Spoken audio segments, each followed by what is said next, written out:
പിള്ളേച്ച ഇതാ വഴിയല്ലേ? ആത്തണ്ടായിരുന്നു പരിപാടി. അമ്പലത്തിലൊരു വഴിപാടിന്റെ കാര്യം പറഞ്ഞ വഴിപാടായിരുന്നല്ലോ, നല്ല കാര്യമായിട്ടായിരുന്നല്ലോ. തോന്നിയ പറയരുത്. തോന്നിയ ദിവസം കാണിച്ചിട്ട് ആ പാവം ജവാന്റെ ഫോട്ടോയില് മാലിട്ട് ചന്ദനത്തിലെത്തിക്കണോ അല്ലേ? പുരുഷേട്ടനെങ്ങാനും അറിഞ്ഞാ പിള്ളേച്ചന്റെ ഫോട്ടോയില് മാലിട്ട് ചന്ദനത്തിലെത്തിക്കേണ്ടി വരും. വെടിവെച്ച് ചതറിക്കും.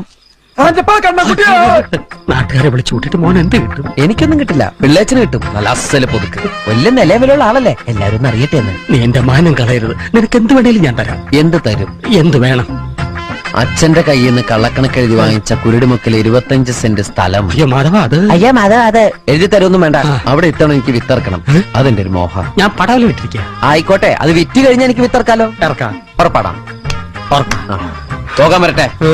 ഇതൊക്കെ മറക്കാതിരിക്കാൻ ഞാനൊന്നും കൂടെ തന്നാലോ? വേണ്ട, ആരും കാണൂല. വേണ്ടെന്നേ. എന്നാ ചാടിക്കോ മോനെ. ഇന്ന് നീ അവിടെ കക്കാൻ കയറരുത്. ഇന്ന് അവിടുന്ന് എന്തെങ്കിലും പോയാൽ നാളെ എന്റെ തലയിലാവും. ഓ, എന്നാ മറ്റന്നാ